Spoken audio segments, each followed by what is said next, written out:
Christ's letters. Continuation of letter number 6.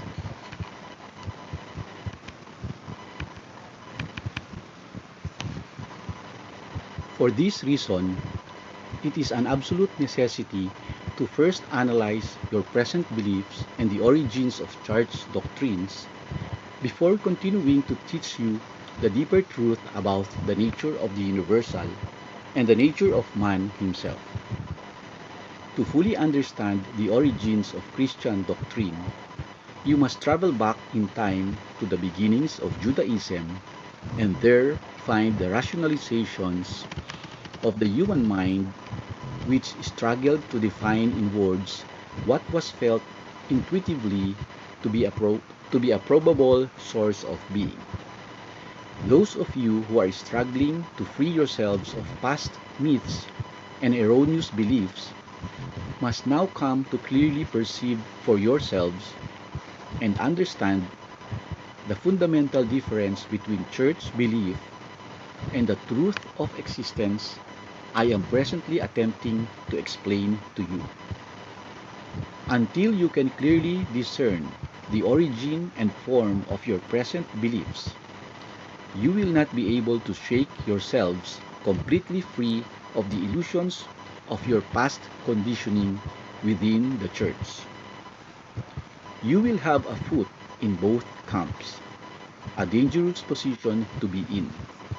This state of mind will give rise to great mental conflict and may cause you to abandon the search and return to the old, comfortable, emotionally secure religious forms which are leading you nowhere.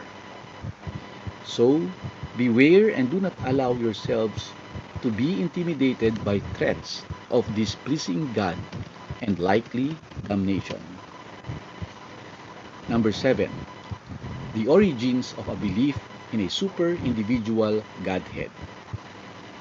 Therefore, we will begin with a description of the origins of a belief in God, a name which has meant many different things to mankind. This belief began when the ancient Hebrews walked the desert plains and questioned the origins of creation. It was imagined that in some way the source of creation must surely be a superhuman man-God, invisible and far transcendent to earth and humankind. Some of the ancient prophets were mystically aware that the source of creation was diffuse and present in some way throughout creation and was also sighted in the eternal dimension, but this mysticism was not available to the average human mind. You must also understand that, despite the present seeming reality in your minds of such a God from your readings in the Bible, no one has ever glimpsed such a superhuman man-God in any form whatsoever, except, perhaps, Moses, who claimed he saw him in a burning bush and described himself as I am that I am. All that people have known of such a superhuman God has been derived from reading the colorful descriptions of God given by prophets during their sojourn on earth. It is a hallmark of how illusory are religious beliefs that religionists return only to the ancients for their truth, since they cannot believe that God is truly real, eternal, and equally able to speak to people in your day and age. Your ministers are terrified of any beliefs which do not meld into the old ones.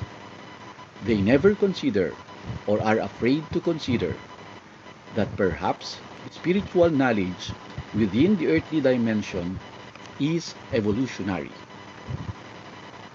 I want you to see that a fabric of belief, a mixture of rationalizations and beliefs, has been concocted to make a web of mental, emotional security with which to enmesh and trap the minds and hearts of people. All that people are taught in the Christian faith is emotionally based and emanates from hearsay, derived from early reports of my life and death on earth. Yet these are believed fanatically. Christians are taught that God is love, and God is aware of your sin and punishes, disciplines, rewards the doers of good, and sends misfortunes to the evil doers. This is an exact description of human activity and consciousness. Christians are taught that I, the Christ, in the persona of Jesus, died for the sins of the world. I was the unblemished Lamb of God sacrificed to pay the price for people's sinning. I made a supreme sacrifice of myself to accomplish this strange feat of payment of sin down the ages. I again entered my body after death by crucifixion and appeared many times in the body to comfort and teach my mourning disciples. I even ate food during my appearance to them. After 40 days, I ascended out of sight of my disciples, taking my body up into heaven. As I asked in letter 3, what would I do with a human body in heaven in the life beyond?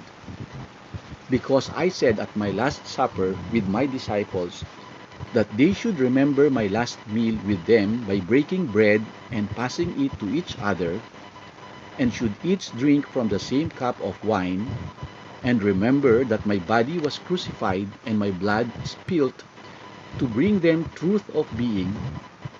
This incident was converted into the bizarre belief that with pomp and ceremony at the altar, my body was transferred to wafers which communicants should swallow with all due reverence.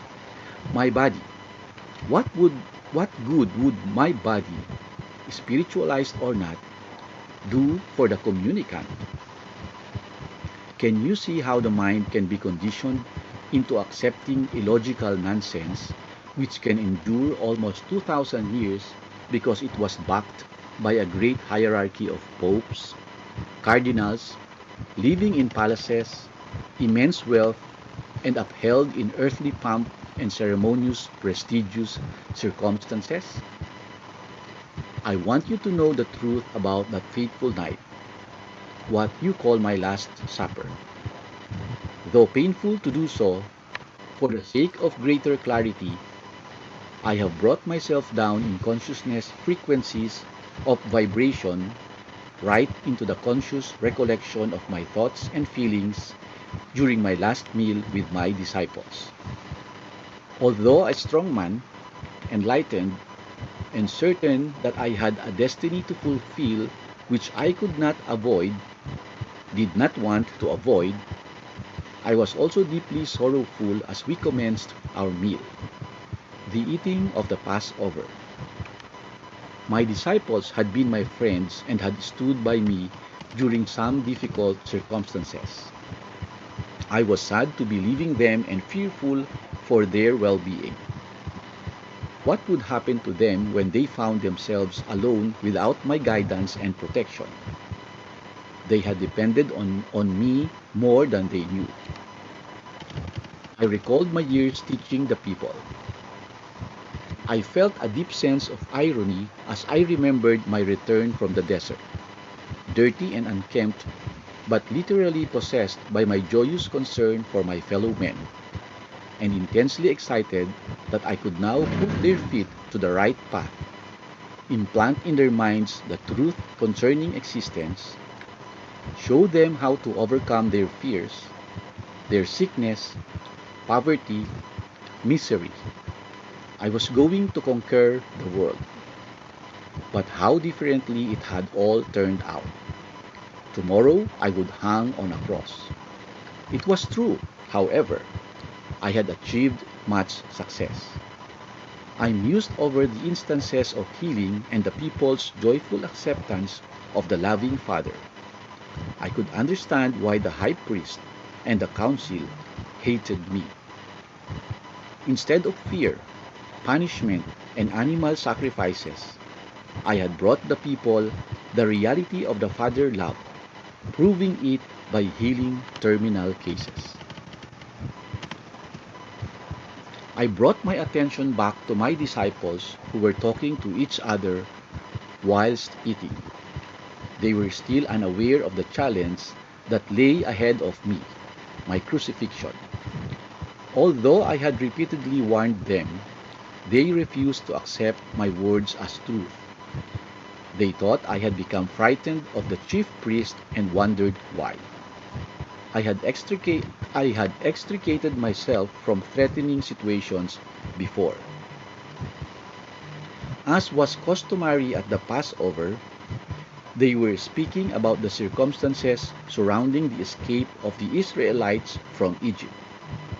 John, who was highly imaginative, was giving them a colorful account of Moses calling together the Israelites and telling them that, at last, they would finally leave Egypt and escape from their life of slavery into freedom in the desert. For this reason, Moses directed the head of each family to kill an unblemished lamb and with handfuls of herbs paint the blood of it on the doorposts of their dwelling. Moses said that angels would come at night and fly through Egypt, killing the firstborn of all Egyptians and stock, leaving only the firstborn of the Israelites who would be saved by the blood on their doorposts. As I listened to them and saw their smiles and nods of acknowledgement of this wondrous happening, I realized with a pang of anguish how little they truly understood my description of the Heavenly Father. I heard John's words concerning blood, blood, blood, blood of the unblemished lamb, blood on the doorposts, blood of the Egyptian children and livestock. As ever, I marveled at the centuries-old Jewish preoccupation with blood and briefly remembered that Abraham was even prepared to sacrifice his only son, intending to slaughter and offer him as a sacrifice because he believed God had told him to do so. I then thought of the daily animal sacrifices in the temple. To me, the entire concept of bloodletting as a way of paying for sin was an absolute abomination. But I remained silent and did not argue with the men. I realized their minds were filled with these traditions, as solid and enduring as rock. This was our last supper together, our last meal all at one table. It should be a time of peace between us and a loving farewell. Doubly momentous for my disciples because the Passover was so sacred an event for their Jewish minds, and this I would have to accept in the spirit of love and understanding. Previously, I had not celebrated the Passover since the tradition sickened me. I preferred to go into the hills quietly to meditate, leaving my disciples to eat the Passover with their families. Because of my previous attitudes, they did not wonder at my present silence. Now, I half lay, half sat, unable to relax as I usually did, tense, brought up, compassionately warm towards my disciples, yet half annoyed with them. I wondered how I might leave these confused, somnolent followers an effective token of remembrance, some ritual to bring back to their muddled minds all that I had tried to teach them. I wanted to shake them out of their sanguinity. This is it for today. Thank you. I love you. God bless you. See you tomorrow. Bye.